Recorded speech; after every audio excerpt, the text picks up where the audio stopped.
All right, so the next topic is this Diddy trial. And boy, is it crazy.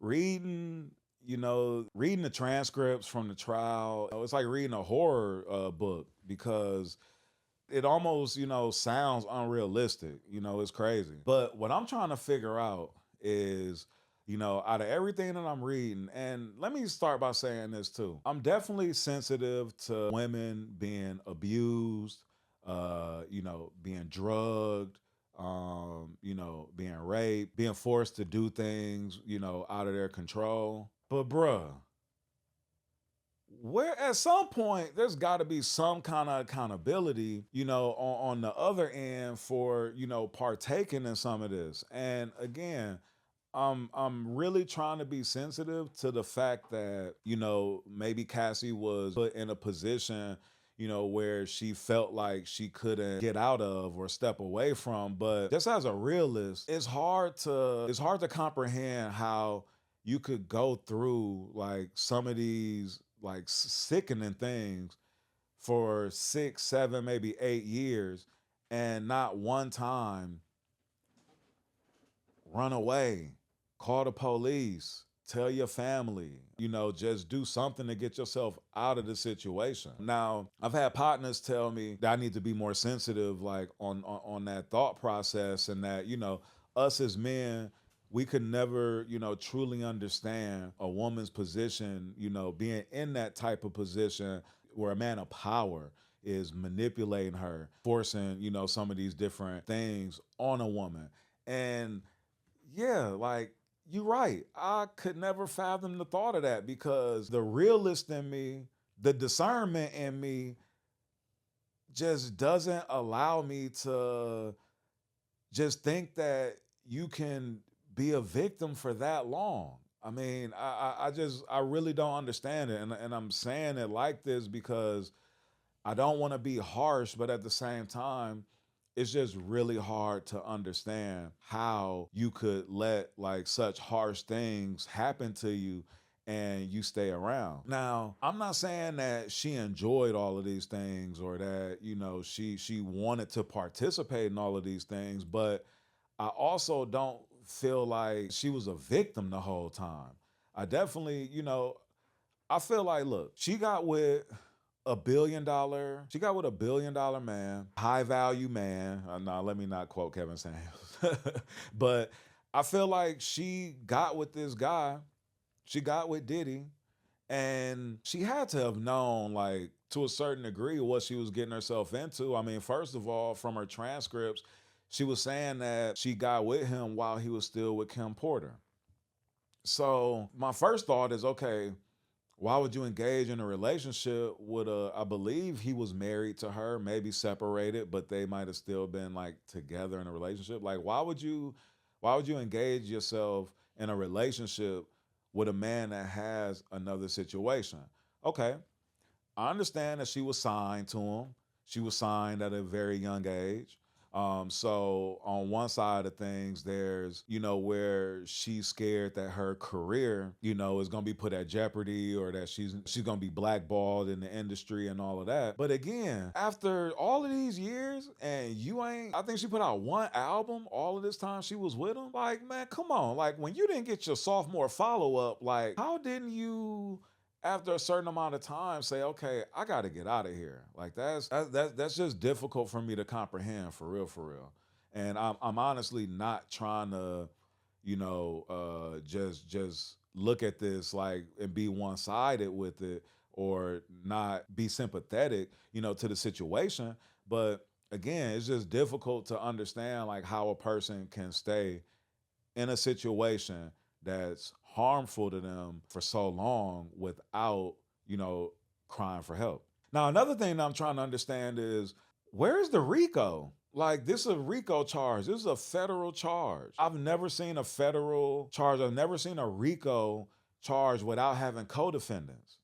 And I don't think I've ever heard of there being a RICO charge where the co-defendants were added on to the trial, like while the trial was going on. So I don't think that's gonna happen. So that's another difficult part for me to comprehend with this is how do we have a one man Rico? How do we have, like that just doesn't make sense to me at all. And then when I'm hearing, all of these transcripts, all of this stuff that's being spoken about him from these so-called escorts and then from Cassie as well, I'm still trying to figure out like where's the law been broken? I mean, is it illegal to be a freaky frog? Like I don't get it. I mean, now I will say freaky on like a whole nother level. Like what he call himself? Brother Love or Love, whatever he call himself nowadays. Like, bruh, it's on a whole nother level. Like, I don't understand how her husband is in the courtroom even listening to these stories. I can't understand like how she can even tell these stories. I mean, like I said, man, it's like reading a Stephen King novel or something, man. It's crazy. But I'm still honestly am trying to understand like what's illegal about, like some of the acts that they've been talking about, that they've been doing.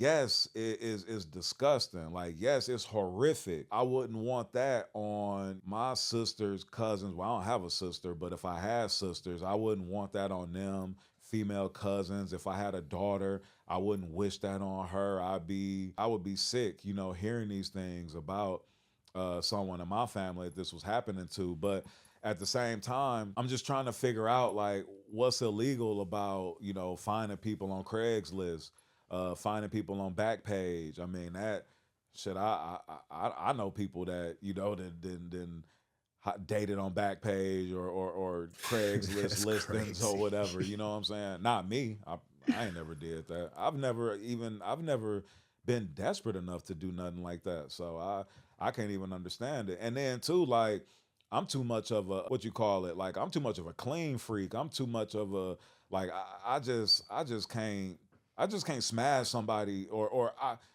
I would hope to not be in a position to be smashing somebody that just everybody else got access to and can smash. You know what I'm saying? I'd be a fool to say that women that I've dealt with in the past ain't never did nothing with other guys or, whatever that probably has happened or whatever, you know what I'm saying? But just the way that I operate and just how I move, like I couldn't imagine trying to smash somebody off Craigslist or something like that. But what's illegal about that?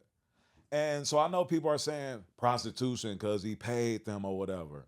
Allegedly, like I mean, unless they start showing like receipts and all of that, we don't really know what was paid for, what wasn't paid for. I also believe that, and don't hang me to the cross for this, but I believe that to a certain degree, she was into some of the swinging, some of the freaky escapades and things like that until it went too far. You know what I mean? I can understand like it going too far, but I think that she, to a certain degree, might have been into it until it went too far. You know what I mean? Like they having a threesome and all that. Okay, my guy freaky. Most guys want another woman, to come into the room, but then she's thinking like, okay, he want another man to come in and want to watch this. Like, all right, I ain't really into this, but you know what? If my guy's into it, I'll do it because there are women who will allow a guy to bring another woman into the fold. You know, go to trapeze and do some swinging or something. You know what I'm saying? There, get your freak on. I can understand, like her maybe not wanting to do that, but being open to doing it to satisfy her man. But then when they started pissing, like I know she was like, all right, wait a minute, like hold up, like baby, you ain't tell me this, you ain't tell me y'all was gonna be pissing, and wait a minute, y'all ain't drinking water, y'all eating asparagus and broccoli, like hold up, like I ain't asked for this, so I could imagine that a lot of the stuff that was happening, like she was traumatized from and crazy, but at the same time, just as I'm looking at it as I'm, reading these transcripts and all this, I'm still just trying to figure out exactly where like the RICO comes in. Like, where does this criminal enterprise come in. But I'll be anticipating that they setting it up right now, like to, start telling like some of the deeper stuff and, like start like really getting into like some of the, craziness that, did go down for this to be like a federal case. Cause right now, I mean, this just sound like a domestic case to me. It just sound like, bruh just hella freaky, made her do some things like that she didn't want to do. But I really, right now, I mean, we only on day 3 and or day 2, I think, or day 3 or something like that. And they saying they got like 6 or 7 more weeks to go or something like that. Man. So I can't imagine, what's about to come out.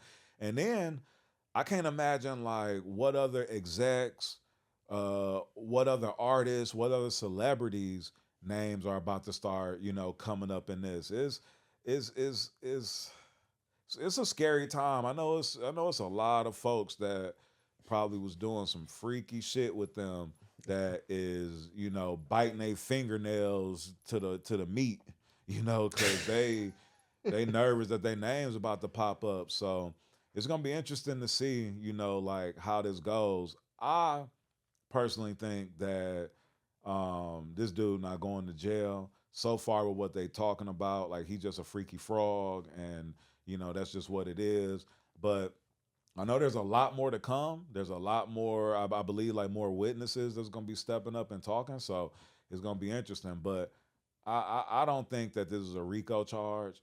I think this is more of a domestic charge, and I'm not looking forward to hearing more of the stuff that's about to be coming out because all of this is sick right now. And I'm honestly tired of people that I've admired and have looked up to in my life, whether it be execs, people who I aspire to have had a career, similar to, or to, have some of the success that they've had. I'm tired of seeing some of my favorite celebrities, some of my favorite athletes, people like that. I'm tired of seeing, I guess, what we would call the real side of them because they're just messing it up for us. Like, man, all our heroes is coming out, it's like Spider-Man and Venom. It's like we starting to see, like all of their dark sides, and that's sad to see because it's like all the people that we've looked up to, are showing, showing their true colors. They bad side is being put out there. So I'm not looking forward to the rest of this trial. I wish all of them well. I wish Cassie well. I know she pregnant, so I can't imagine her reenacting some of these times while she's pregnant and the stress that she's putting on herself, even the stress that she's putting on her baby. I know she's married. Her husband stormed out the courtroom, just couldn't hear some of the stuff. Um, I know they Diddy's daughters had to leave the courtroom, which I mean, it's just sad, man. And I just wish everybody the best with this, and I man, just stay prayed up for them for real. That's real spit. Yes, sir.